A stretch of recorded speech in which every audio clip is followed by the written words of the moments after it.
vous propose de prendre vos Bibles en Ésaïe. Ésaïe 53.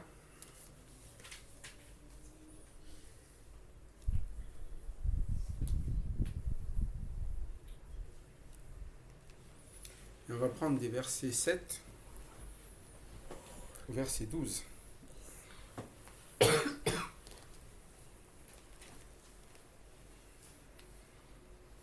« 7 à 12, on peut reprendre du verset premier, de toute façon. On va faire de 1 à 12, comme ça tout le monde peut lire. On va prendre de ma gauche à ma droite.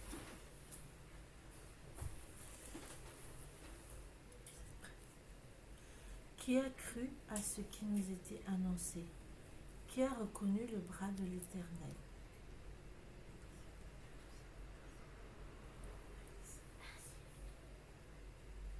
Il a grandi devant lui comme une jeune plante, comme un rejeton qui sort d'une terre toute sèche. Il n'avait ni beauté ni splendeur, propre à attirer nos regards, et son aspect n'avait rien pour nous.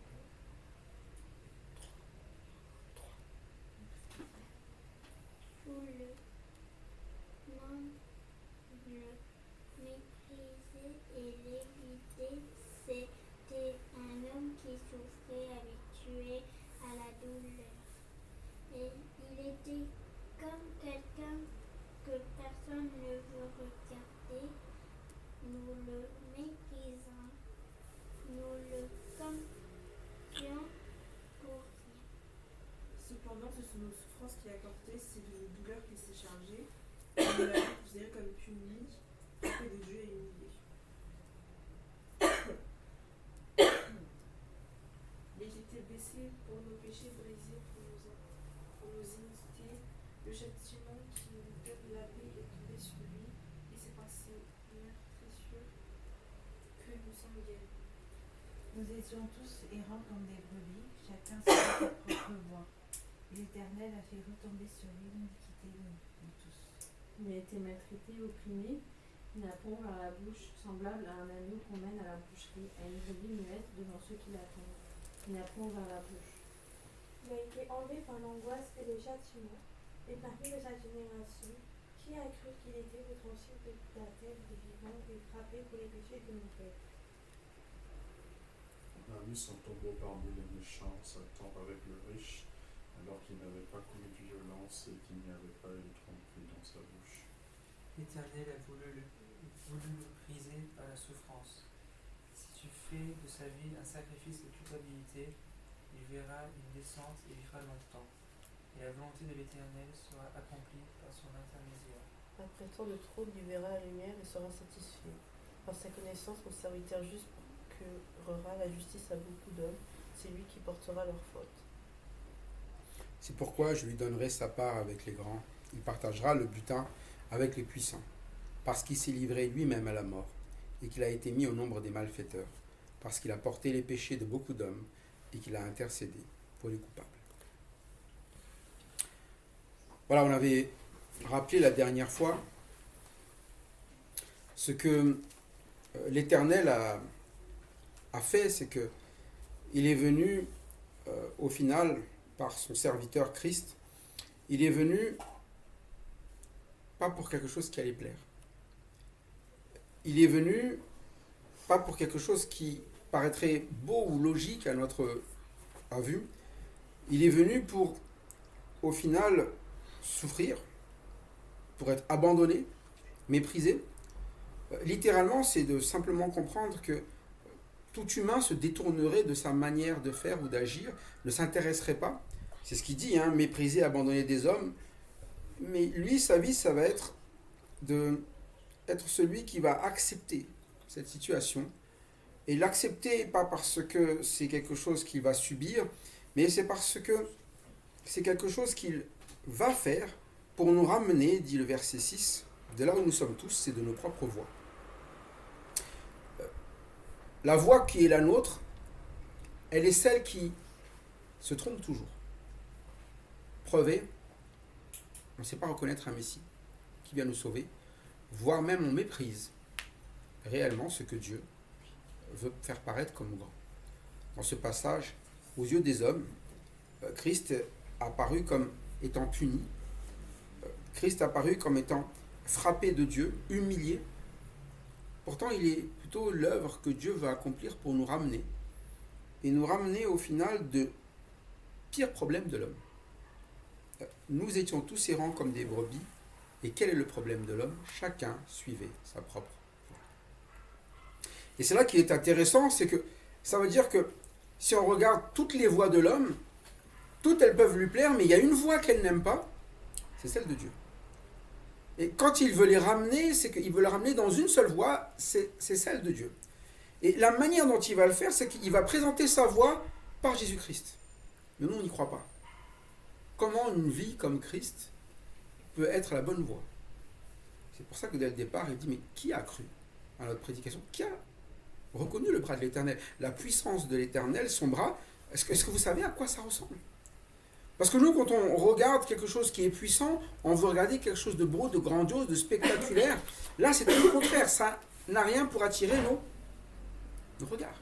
Ça passe inaperçu aux yeux des hommes et ce n'est pas du tout le genre de vie qu'on aimerait mener. Nous, on n'accepterait pas, à un moment donné, d'être méprisé, abandonné, d'être celui qui va souffrir, d'être celui dont on va détourner le visage. Nous, on veut qu'on nous regarde. On veut que les gens nous considèrent, on veut que les gens, disent de nous des choses belles, des choses bonnes. Mais lui, non, son habitude, ça va être la souffrance. Pourtant, c'est ça la bonne voie. Ça, c'est la voie de celui qui n'est pas égaré. La voie de celui qui est égaré, c'est plutôt celui qui va mépriser. Celui qui va délaisser, au final, ce que l'Éternel va amener. Celui qui se trompe sur un événement.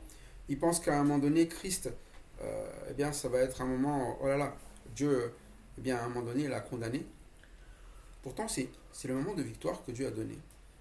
Il a été blessé pour nos péchés, brisé pour nos iniquités. Et nous ne voyons pas que le vrai problème, c'est ça, c'est nos péchés et notre iniquité. Nous ne voyons pas que dans la réalité, la bonne voie, c'est ce que fait Christ, c'est qu'il va venir au final pour accomplir ce que nous avions besoin de recevoir. Et nous voyons comme si lui faisait quelque chose qui était inutile, voire même, oh le pauvre. Il s'est trompé, il est mort. En fait, non. C'est toi qui te trompes. Et c'est important de comprendre que ces deux voies-là, c'est toujours la réalité de notre vie. Nous nous trompons toujours. Nous nous trompons dès le moment où nous n'acceptons pas d'être à l'écoute de la voix de Dieu. C'est pour ça que Israël, dès le démarrage sur Ésaïe, il dit, mais vous êtes un peuple de pécheurs, une nation pécheresse. Vous avez abandonné l'Éternel, vous êtes des méchants, de la race des méchants. C'est le terme qu'il va utiliser. Ésaïe 1er, pourtant, il parle à Israël qui connaît la parole, qui connaît ce que Dieu demande, et ils ont choisi toujours leur voie, ce qui leur plaise. Ils ont choisi leur manière de vivre, ils ont choisi leur salut en la Syrie, ils ont fait les choix dans la vie. Et parfois on se dit, wow, Israël, c'est grave quand même ces choix. Tu vois bien que Dieu, c'est le vrai Dieu, mais on n'est pas différent. Vous savez, c'est quand on ouvre la parole de Dieu, puis on voit le choix de Dieu pour notre vie, et puis on se dit, ouais, mais j'ai envie de faire ce qui me plaît quand même. Ça ne me plaît pas trop de me soumettre. De me soumettre à toute autorité établie. Ah non, ça ne me plaît pas trop. Bon, d'accord, c'est établi par Dieu, mais quand même, Dieu peut se tromper quand même, non? Moi, par contre, j'ai toujours raison. Et je sais que si je fais ce que je pense, je suis sauvé. Non, c'est Dieu qui t'a demandé quelque chose. Si Dieu, à un moment donné, t'amène à vivre quelque chose maintenant, c'est ça qui est salutaire. C'est pour ça que Christ, lorsqu'il est arrivé, toute autorité établie, il a condamné. Hein. On est bien d'accord, hein? Toute autorité établie, il n'a pas dit, écoute, je sais que c'est Dieu qui t'envoie, donc Mani, je ne vais pas te mettre à la croix. Pilate, il n'a pas dit ça. Pilate, il a dit à un moment donné, bon, écoute, je sais que tu es innocent, mais je vais quand même quoi? Je vais te condamner. Une autorité injuste.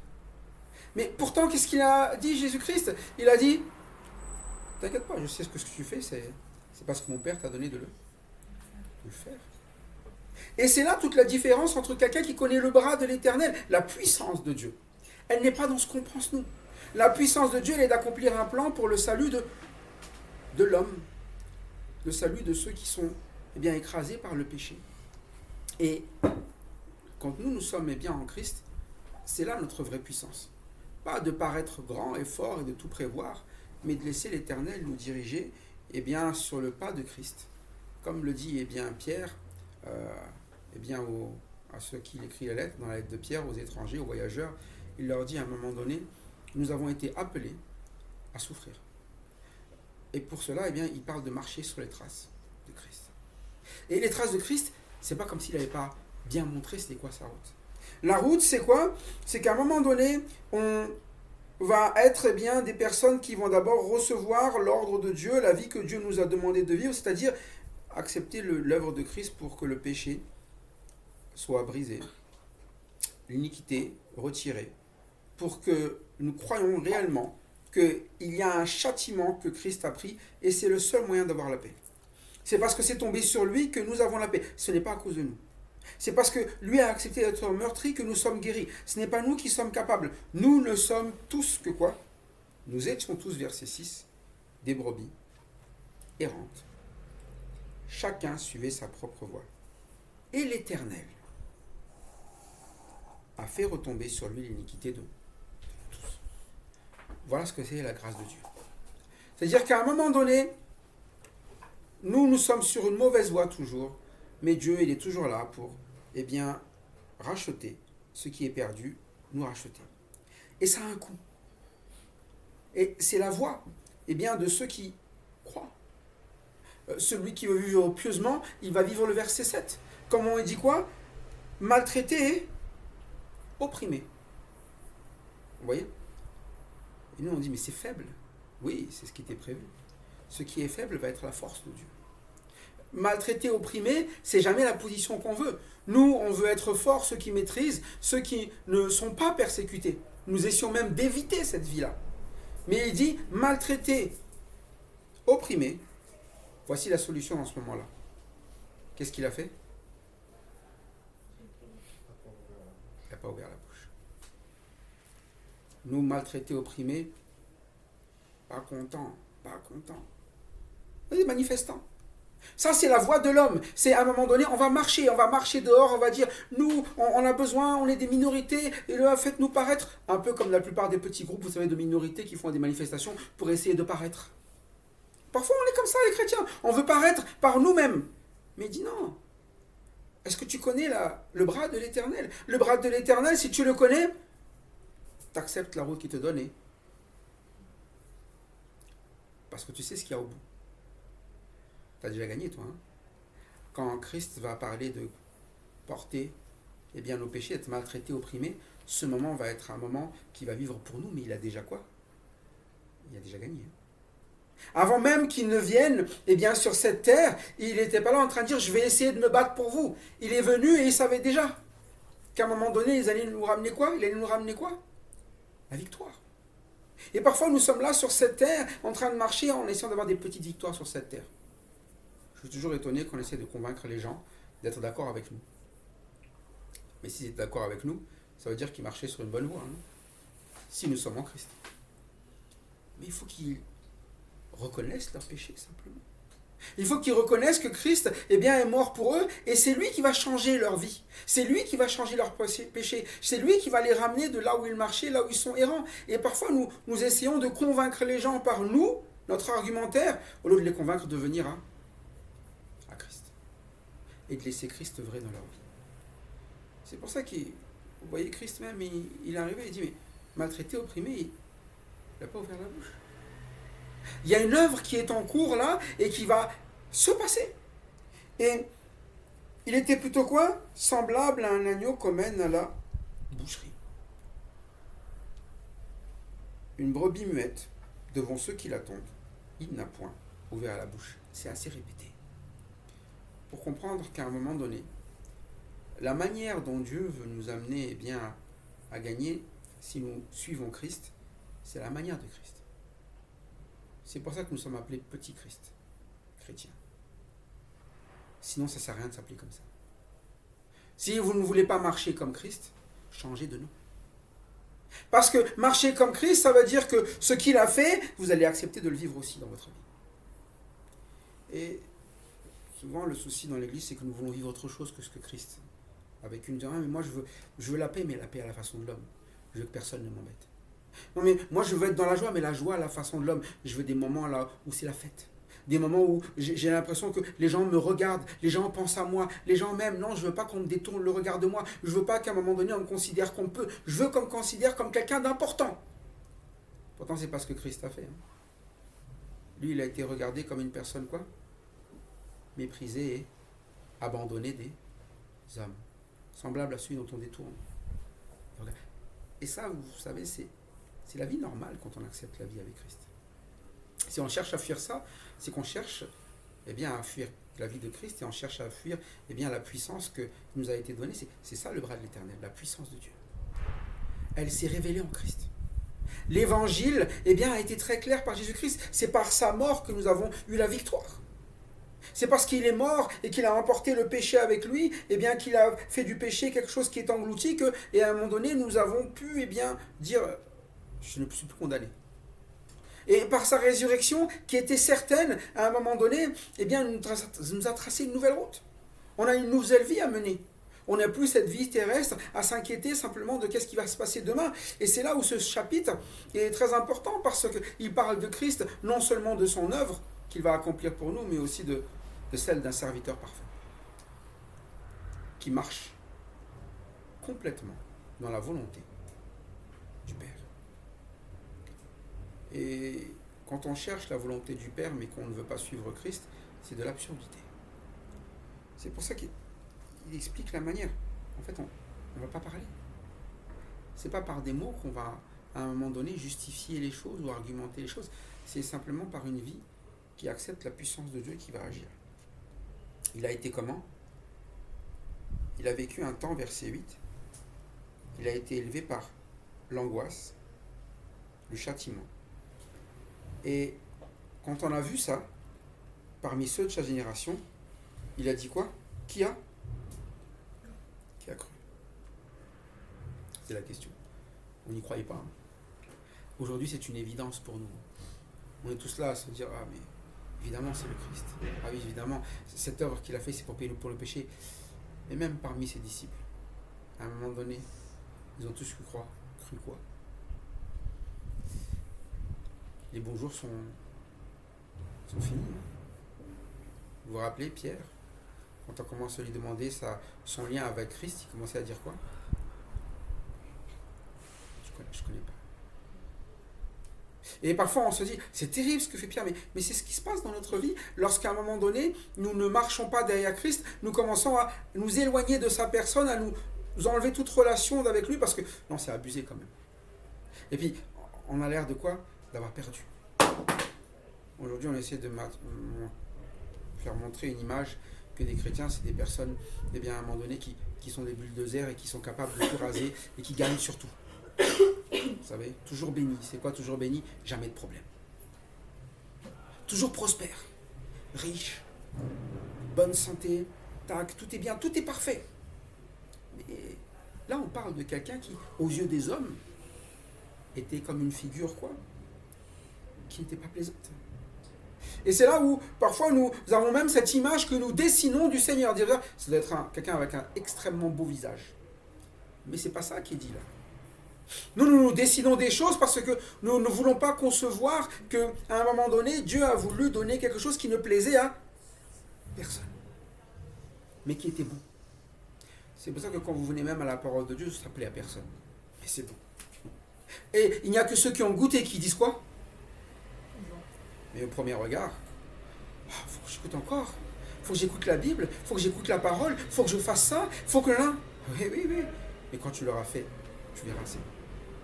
Et le souci, c'est que nous sommes là toujours en train de discuter de ce que Dieu donne, en nous disant, oui, mais si je le fais, les gens vont penser qu'à un moment donné, je suis quelqu'un qui n'a pas de vie, je suis quelqu'un qui à un moment donné est malheureux, je suis quelqu'un qui... C'est ça qu'on dit, oh le pauvre, il est à l'église le dimanche.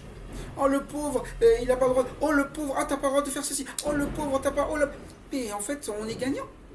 On est en train de vivre à un moment donné la nourriture qui a été prévue. C'est-à-dire que nous recevons de Dieu sa parole et nous acceptons de vivre les choses que le monde nous amène à vivre. Pourquoi? Parce que nous avons cru. Pas juste parce que, on n'a pas d'autre chose à faire, on a cru. On a cru, et quelle est la puissance de Dieu, son bras, mais on a cru aussi quoi? Qu'il a été retranché de la terre des vivants et frappé pour nos péchés. Et qu'il y a quelque chose de bien plus grave que de ne pas avoir du temps pour, à un moment donné, pour soi, c'est de ne pas avoir un temps pour voir notre péché quoi disparaître de notre vie. Être à l'écoute de la parole de Dieu, c'est laisser Dieu nous convaincre de péché par son esprit, de justice, de jugement, pour que ces choses-là ne soient plus. Et parfois, nous comparons ce temps qui est un temps de grâce réelle à des temps qui sont des temps de joie routine, des temps qui sont partiels, des temps à un moment donné où on se dit c'est la chose la plus belle et qu'on a envie de vivre à tout prix, mais en fait c'est tellement secondaire. Et c'est là où, quand il parle ici, eh bien, il annonce un serviteur parfait. Un serviteur qui, on le sait maintenant, était dans la meilleure condition. Avant de venir sur terre, il n'avait pas de meilleure condition que là où il était.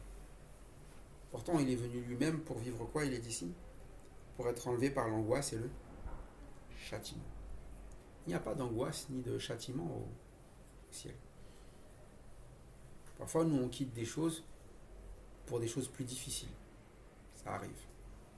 Mais là, vous demandez au Seigneur de quitter le parfait pour venir vivre quoi? L'angoisse et le châtiment, normalement, c'est quelque chose qui se vit où, ça? En enfer. Vous lui demandez de quitter à un moment donné, là où il n'y a jamais d'angoisse, jamais de châtiment, pour vivre l'angoisse et châtiment pour qui? On souffre chacun pour nos péchés, hein? Mais là, on parle de quelqu'un qui a souffert pour les péchés de qui?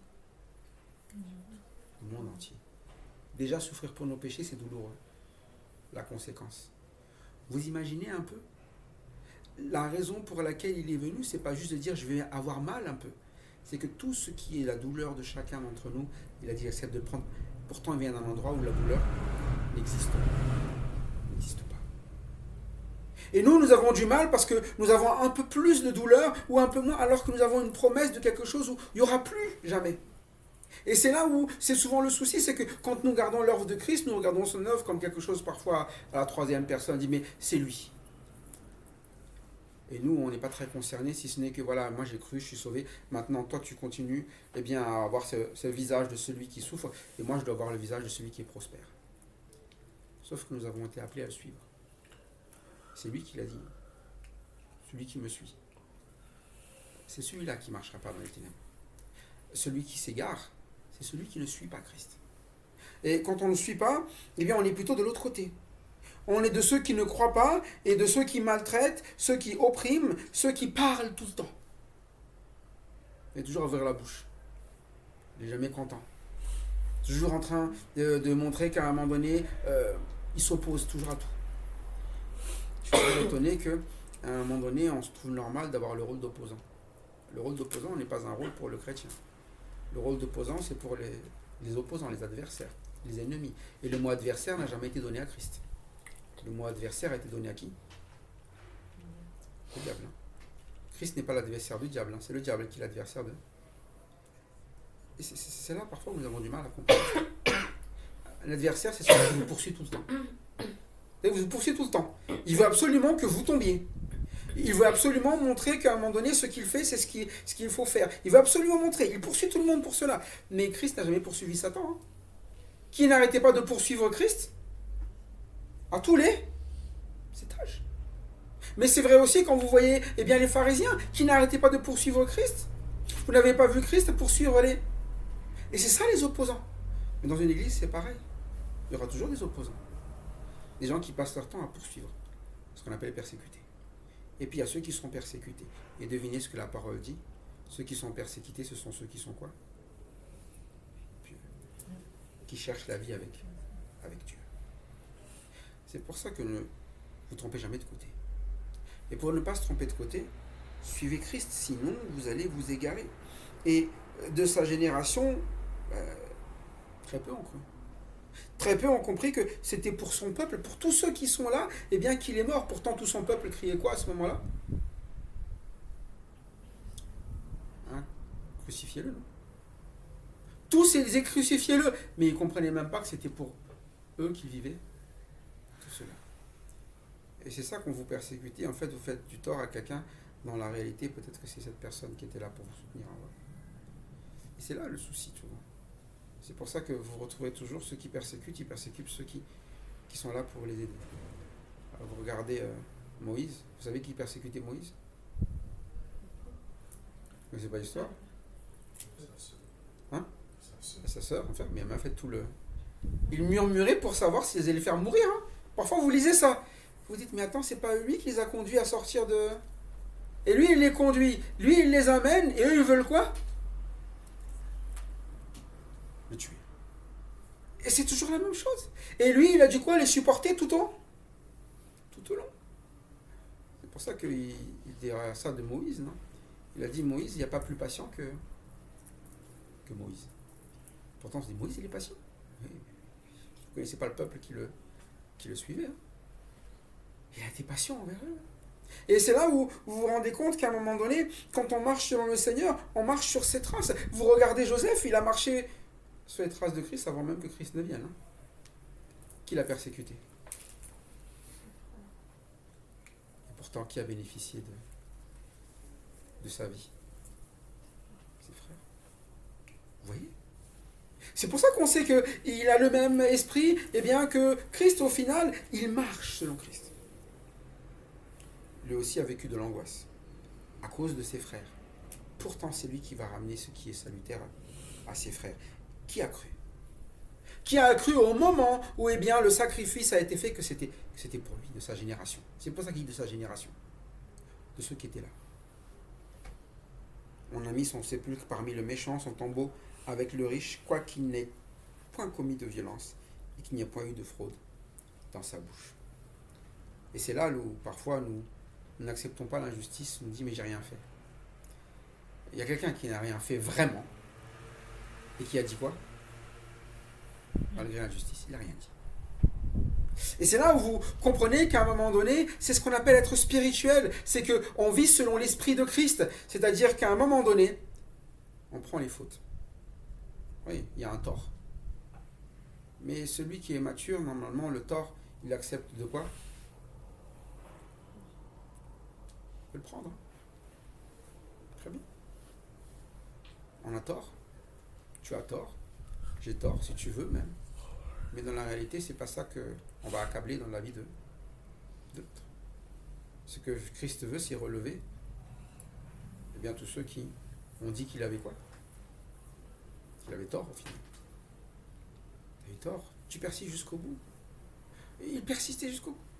D'accepter de vivre cette vie de sacrifice, il n'avait rien commis, ni violence, ni fraude. D'ailleurs, c'est très simple, hein. À part ceux qui le détestaient, ceux qui étaient assez neutres mais qui l'ont quand même condamné, ils ont dit quoi? On n'a rien vu d'eux. Mais bon, puisque vous insistez, c'était ça la raison, hein. Puisque vous insistez, on va quoi? Sacrifier. Il a envoyé chez Hérode, il a dit quoi? On n'a rien à dire en fait. Il n'y a que ceux qui eh bien, le détestent qui ont quelque chose à dire. Pourtant, ceux qui le détestent, c'était qui? C'était son peuple. Il est venu chez les siens. Et c'est là où vous verrez qu'à un moment donné, c'est comme dans une maison. Quand vous occupez des enfants, parfois les enfants ils vont vous détester. Ah, pourquoi j'ai pas le droit de faire ci? Pourquoi je fais ça? Pourquoi nanana. Parce que c'est les enfants. Pour eux, c'est toujours injuste. C'est la preuve de l'immaturité, c'est l'enfant. Il se plaint toujours. Et normalement, les parents, qu'est-ce qu'ils font? Est-ce qu'ils acceptent que les enfants les détestent? Ouais. Parce qu'ils ont un projet pour leurs enfants. Les élever. Et c'est toute la différence de ce qu'on appelle quelqu'un qui, à un moment donné, agit sur ce qui est bon. Et quelqu'un qui est égaré. Quelqu'un qui est égaré, il ne sait pas faire autre chose que se plaindre et ouvrir la bouche. Tout le temps. Il a toujours quelque chose où rien ne va, tout est injuste. Et puis il fait des choix eh bien, qui sont des choix pour s'opposer à celui qui commet une injustice contre lui. C'est l'humain. C'est celui dont le péché eh bien, le maintient et dont il a besoin d'être libéré. Mais celui qui en est libre, et c'est Christ, l'injustice n'est pas un souci. Il vit la justice de Dieu. Et c'est ça ce qu'est un chrétien. Il vit la justice de Dieu partout où il va. Sa vie ne dépend pas de ce qui se passe autour. Elle dépend de celui qui dirige tout, de Dieu. Nous, notre vie dépend de Christ. Puisqu'il est victorieux, nous sommes plus que vainqueurs en Jésus-Christ. Il n'y a rien à craindre. Ni les puissances, ni domination, ni quoi que ce soit. Rien ne nous séparera de l'amour de Christ. Donc il n'y a même pas de sujet ici à se plaindre. Nous sommes déjà dans ce qu'il y a de mieux. Et même la Bible nous rappelle Si Dieu est avec nous, que peut l'homme contre nous? On n'est même pas à se poser ce genre de questions. Et c'est là où, quand Christ, eh bien, il dit oui, si à un moment donné le Père est avec lui, le Père, eh bien, il va l'amener à faire une œuvre. Parce que c'est ce qu'il va se dire. C'est pas juste, oups, il y a eu une erreur, je vais le rectifier. Et derrière cela, on ne peut rien contre lui. Même la mort ne peut rien contre lui. Le verset 10 dit bien, il a quoi?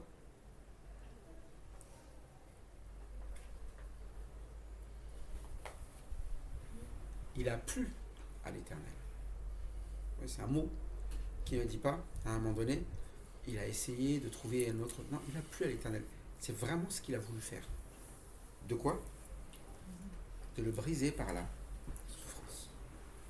Il a dit, mais c'est dur quand même ça. C'est pas gentil. Comment ça, le briser? Oui, parce que après que sa vie soit livrée en sacrifice pour le péché, il quoi? Il verra une postérité. Il faut que ça passe par là. Et c'est là où parfois on a du mal à comprendre des choses simples que le Seigneur explique. Si le grain de blé ne meurt, il ne peut porter de... C'est une obligation.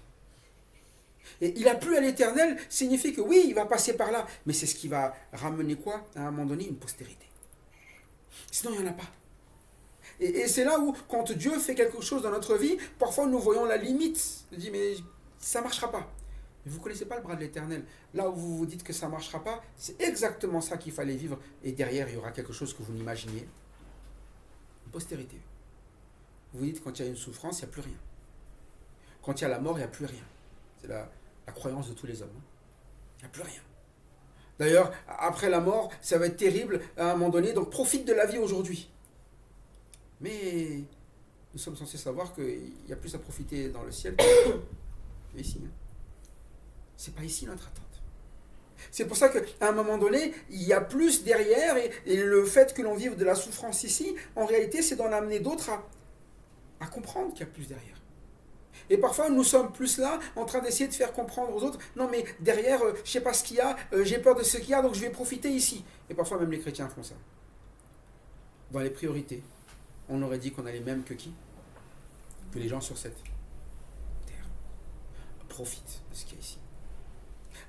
Désolé, mais profite tant que tu es jeune. Vas-y, prends le temps. Non, mais parce que là, plus tard, tu prends... Parfois, on parle comme ça. C'est pas ce que Salomon disait aux adolescents. Il dit, fais attention. Tout homme, un jour, vient en quoi? Vient en jugement. Oui, profite pendant que tu es jeune adolescent, mais un jour ou l'autre, tu viendras en jugement. Quand tu seras âgé, tu regretteras tout ce que tu as. C'est dommage de regretter alors que le Seigneur nous donne encore l'occasion de vivre plus encore ici. Et d'en amener d'autres à vivre cela. Prolonger ses jours. Voir quoi? En tout cas pour le Christ, il a vu l'œuvre de l'Éternel prospérer entre ses mains. Ça c'est la voie des biens de Dieu. Lorsque nous acceptons de faire ce qui lui plaît. Et ce qui lui plaît ne nous plaît pas. C'est souffrir. Et c'est là qu'on voit quoi? Des choses prospérer dans notre vie. Mais pas comme nous pensons. Nous prospérer, c'est prospérer parce que j'ai beaucoup de choses. Il a dit non, c'est entre ses mains. C'est quoi la différence? Ça veut dire de le voir lui prospérer. Non, entre ses mains. Ça veut dire que qu'est-ce qui prospère? C'est pas ce qu'il possède. Ce qui prospère, c'est ce qu'il fait. Ce qu'il fait va amener des choses qui grandissent, qui édifient, qui affermissent, qui encouragent. C'est-à-dire que c'est vis-à-vis de ce qu'il y a même autour, il y a un effet. C'est pour ça que l'œuvre de Christ, ce qu'il a fait, a eu un effet tout autour. Il est mort à Jérusalem, et de Jérusalem est parti ce qu'on appelle l'évangile, qui est arrivé aujourd'hui jusqu'aux extrémités de là. Vous vous rendez compte, dans un tout petit coin, quelqu'un a été condamné injustement. Ça n'aurait dû impacter en quoi aujourd'hui? En quoi? Combien de personnes ont été condamnées? Ça aurait dû impacter en quoi? On l'a vu dimanche, déjà, Gamaliel, il a dit, mais t'inquiète pas, il y a un Thaddeus, il y a un Judas de Galilée. Si c'est pas l'œuvre de Dieu, de toute façon, ça s'arrêtera, ces choses-là. Par contre, faites attention de ne pas travailler contre Dieu. Et on voit quand Dieu fait les choses, personne ne peut quoi? L'arrêter. Personne. C'est pour ça que quand on a peur, eh bien, on pense que Dieu n'a pas la capacité de faire ce qu'il a à faire. Mais à un moment donné, si nous obéissons à Dieu, nous participons. Et avoir nos mains qui participent, eh bien l'œuvre de Dieu, c'est ce qu'il appelle être co-ouvrier avec Dieu. Parfois, nous ne voulons pas être co-ouvriers, nous voulons être plutôt parfois des adversaires. Nous œuvrons contre. C'est ce que Paul dira de certains qui le persécutaient, même dans l'Église. Il disait, mais eux, ce sont des faux serviteurs. Ils marchent contre la croix de Christ. Ils font le contraire. Au lieu de vivre la croix de Christ, c'est-à-dire de vivre la souffrance en Christ, d'accepter que Christ dirige ma vie et d'accepter ce que Christ me demande à vivre, ils travaillent pour leur quoi, il est dit? Vous voyez ce passage? Pour leur ventre. C'est ça, hein? Pour moi, mon ventre, ce qui va être bien, ce qui me nourrit, ce qui tourne autour de moi. Et là, on voit un Christ, il ne travaille pas pour son ventre, hein. Il travaille pour nous tous. Une œuvre qu'on ne pouvait pas faire à cause du travail de son âme. C'est le terme, verset 11. Qu'est-ce qu'il fait? Il ne rassasie pas son ventre, il rassasie quoi? Ses regards. Ce qu'il y a autour. Ce qui le comble, c'est de nous voir, nous quoi? Prospérer. Et ça, c'est la preuve de quelqu'un qui quoi? Qui œuvre selon Dieu. Ce qui comble sa vie, ce n'est pas ce qui se passe chez lui, c'est ce qui se passe. Et de quoi? Il va justifier beaucoup d'hommes. Et il l'a fait par quoi? Par sa connaissance. Et c'est ça ce qu'on appelle vraiment la connaissance de Dieu. Quelqu'un qui connaît vraiment Dieu, c'est pas il connaît beaucoup de choses et qui va citer par cœur plein de choses dans sa vie. Non, c'est quelqu'un qui mène la vie selon Dieu. Il connaît quelle est la vie que Dieu demande chaque jour. Et ce passage, il est là pour nous rappeler que l'œuvre de Christ est l'œuvre réellement de ce qu'on appelle la voie selon Dieu. Le chemin de Dieu. Il est le chemin. Vous connaissez? Le chemin, ça veut dire quoi? Qu'à un moment donné, c'est là où il fallait. Il est la vérité. C'est ça qu'il faut bien constater comme étant ce qui arrive. Il est la vie. C'est ça que nous voulons atteindre. Et nul ne vient au Père que par. C'est pour ça qu'il enseigne cela. Parfois nous disons, il est le chemin, la vérité et la vie, mais nous ne voulons pas ni son chemin, et nous considérons que ce n'est pas vrai, et on veut notre vie. Et pourtant, c'est ça l'appel. C'est quelqu'un qui, le travail de son âme, rassasie ses regards. C'est bon, ce qui se passe, ce qu'on amène de nos mains autour de nous. La connaissance de ma vie, avec Dieu, c'est ça le service. Et c'est ça qui va ramener quoi? Pas ma justice, mais qui va justifier les autres. Justifier les autres, c'est quoi? C'est quelqu'un qui est injuste, et pourtant on va le déclarer quoi? Juste. C'est ça justifier, hein? Alors que quand on se justifie, c'est plutôt nous sommes injustes, mais nous considérons que ce que l'on fait est juste. Mais justifier les autres, c'est je sais que c'est injuste ce que tu as fait, mais je vais te regarder autrement. Et c'est comme ça que le Seigneur nous regarde. Si on devait regarder à la vie de chacun d'entre nous, nous sommes tous des quoi? Il n'y a pas de... Pas même. Pourtant en Christ, nous avons tous été quoi? Donc Dieu nous regarde. Comment maintenant? Juste. C'est la voix de Dieu. Et ce passage explique quelle est la voix de Dieu. C'est qu'il y a un autre regard. C'est de regarder les gens quoi? Rassasiés parce qu'ils sont justifiés. Donc ils ne seront pas quoi? Condamnés. Et parfois on regarde les gens et on dit mais j'espère que lui sera condamné. Lui ne mérite pas d'être avec tout ce qu'il a fait. Non, ce qui rassasie, c'est il était condamné. Il me l'est. Et c'est pour ça qu'il a fait quoi? Il se chargera de leur iniquité. Et si à un moment donné il y a un travail qui était celui de Christ, c'est de se charger de ce qu'on n'était pas capable de nous charger, ce qui nous condamnait, ce qui aux yeux de Dieu nous a amené quoi? La mort certaine. Voilà pourquoi ce passage il est d'autant important, non pas simplement sous ce regard de notre justification, mais aussi de la réponse que nous avons à en donner lorsque nous avons réellement compris qui est Christ. C'est-à-dire qu'il y a un chemin à suivre aussi. Il va falloir accepter de justifier. C'est-à-dire de porter au final les fardeaux des autres. Même lorsque l'autre a quoi? A tort. Même lorsqu'il a péché, justement, c'est là qu'il a besoin de quoi? De quelqu'un qui va porter quoi? C'est fardeau. Et nous-mêmes ne péchons pas, parce que pécher, ça serait quoi? Eh bien, ça serait de devenir l'opposant. D'écraser ceux qui pêchent. Christ n'a pas écrasé ceux qui pêchent. Il a accepté de payer pour. Il s'est chargé. C'est pour ça que nous l'avons considéré comme peu. Nous l'avons considéré comme faible. Nous l'avons considéré comme quelqu'un de puni, c'est ce qui est dit. Mais Dieu a dit quoi? Verset 12. C'est pourquoi je lui donnerai sa part avec les grands. Il partagera le butin avec les puissants. Parce qu'il s'est livré lui-même à la mort. Et c'est vrai qu'on dit il a plu à l'Éternel. Pourtant, même s'il a plu à l'Éternel, il s'est livré.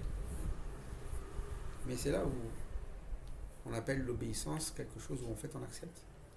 Et on sait qu'on va donner. Et quand l'Éternel nous annonce sa volonté par sa parole, nous avons aussi besoin d'obéir et de nous livrer. Parfois on dit mais l'Éternel aurait pu dire voilà, tu vas faire juste ça. Non. Il s'est livré lui-même. C'est ça quelqu'un qui croit, qui fait confiance en la puissance de Dieu.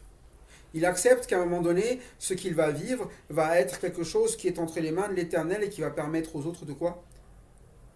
Autant que lui de sortir de là où il est. Tout en acceptant pourtant quoi? Il a été mis au nombre des malfaiteurs. Parfois nous avons plus peur de notre réputation que nous avons peur, eh bien, à un moment donné, de ne pas faire ce qui est juste. Notre réputation, vous savez, sur cette terre, ça n'a pas vraiment beaucoup de sens. Une réputation, si vous essayez de la garder, s'il faut la détruire, elle se détruit en 2 secondes et elle se reconstruit en 2 secondes. Une réputation, ça peut changer si tu es riche, si tu es pauvre. Une réputation, ça change. Par contre, à un moment donné, ce qu'il y a dans notre âme, c'est pas quelque chose qui, à un moment donné, va être visible par les gens. C'est quelque chose qui a besoin d'être nourri par Dieu. Et ici, sa réputation, c'est malfaiteur. Mais ce qu'il est en train de faire, c'était quoi? C'était d'œuvrer pour nous. Et c'est ça qui est le plus important. De savoir vraiment est-ce que ce que la parole de Dieu me dit, c'est ce que je suis en train de vivre. Peu importe ce qu'en jugeront les autres. Peu importe si les autres en jugeront comme quelque chose de non mais lui, toujours ça, lui, toujours Dieu. Non mais lui, c'est priorité. Non mais lui, c'est pas grave. De toute manière, on n'est pas là pour vivre, pour savoir ce que les gens vont penser de nous. De manière très simple, qu'est-ce que les gens ont pensé de Christ? Vous savez quoi? Tous l'ont considéré comme un malfaiteur. Parce qu'il a porté le péché de beaucoup d'hommes. Donc il a fait quelque chose de quoi pendant qu'il a été traité de malfaiteur? De bon. Et qu'il a intercédé pour les coupables. Et c'est pour ça que tout ce passage va parler de ce qu'on appelle la justice. La justice de Dieu n'est pas notre justice. La justice de Dieu, c'est de nous amener à accomplir sa vie, qui est la seule vraie juste. Et nous, notre justice, c'est vouloir justement que Dieu vive notre justice à nous, qui est pourtant une justice quoi? Injuste. Qui est une justice qui pense toujours à qui? Quand vous prenez un enfant et qu'il dit que c'est pas juste, c'est parce qu'à un moment donné, qui a manqué de quelque chose? Lui. Il dit pas, c'est pas juste, tu as manqué de quelque chose. Non, j'ai manqué, et c'est toujours jamais juste parce que l'autre il a et moi j'ai pas. C'est toujours ça. Or, la justice de Dieu, c'est quoi? Moi j'ai, et toi aussi tu vas. Tu vas avoir. C'est pour ça qu'il nous amène à le suivre. Et bien en Christ, c'est d'avoir cette vie qui est une vie, eh bien en Christ, une vie nouvelle. Une vie où nous sommes, eh bien, confiants dans le bras de l'Éternel. Une vie où à un moment donné, même ce que les gens, eh bien, considèrent comme étant non plaisant et injuste, c'est exactement ça qui va porter du fruit, eh bien, autour de nous. Voilà pourquoi, eh bien, ne regardons pas ce passage juste comme un passage ou poétique ou au final seulement prophétique dans le sens où, oui, il parlait de Christ qui va venir. En fait, c'est un message pour ceux qui veulent suivre Christ aussi. Ceux qui veulent comprendre qu'à un moment donné, le service parfait, c'est celui que vous avez vu là. Et que quand Christ est venu, eh bien, il a accompli le service parfait. Qu'est-ce qu'il avait dit avant? Il a parlé de ce serviteur.